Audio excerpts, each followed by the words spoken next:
राज्य शासनाच्या सांस्कृतिक कार्य विभागाने प्रत्येक जिल्ह्यातील स्थानिक कलाकारांना प्रोत्साहन मिळावे यासाठी 36 जिल्ह्यात महासांस्कृतिक महोत्सव आयोजित केलेला आहे। यासाठी आवश्यक असलेला सर्व निधी स्थानिक जिल्हा प्रशासनाला उपलब्ध करून दिलेला आहे। तरी सोलापूर जिल्ह्यातील स्थानिक कलाकारांनी या व्यासपीठावरून आपल्या कलागुणांचे सादरीकरण करावे। तर सोलापूर जिल्ह्यातील रसिक प्रेक्षकांनी या महोत्सवास व स्थानिक कलाकारांना भरभरून प्रतिसाद द्यावा असे आवाहन उच्च व तंत्र शिक्षण संसदीय कार्यमंत्री तथा पालकमंत्री चंद्रकांत पाटील यांनी केले।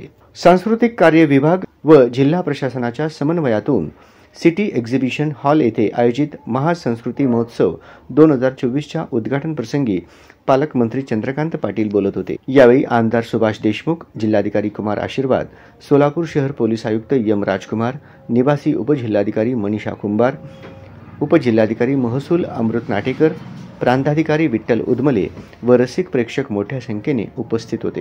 प्रारंभी पालकमंत्री चंद्रकांत पाटील व मान्यवर यांनी दीप प्रज्वलन करून महासंस्कृती महोत्सव 2024चा शुभारंभ केला। या महोत्सव अंतर्गत दिनांक 21 फेब्रुवारी पासून विविध सांस्कृतिक कार्यक्रम सादर केले जात आहेत। आज सोलापूर येथील 150 स्थानिक कलाकारांचा जय जय महाराष्ट्र हा कार्यक्रम झाला। या कार्यक्रमात स्थानिक कलाकारांनी राज्यातील विविध भागातील संस्कृतीची झलक आपल्या नृत्य व गायनातून दाखवली। श्री गणेशाच्या आराधनेतून सुरू झालेल्या कार्यक्रमात पिंगळा महागाई आली, वासुदेवाची स्वारी दारी आली, पावसाची गाणी, गोमसंगतीनं, जय जवान जय किसान, कोळी नृत्य, वाघ्या मुरळी नृत्य असे एकापेक्षा एक सरस नृत्य व गाणी कलाकारांनी सादर करून उपस्थित रसिक प्रेक्षकांना मंत्रमुग्ध केले।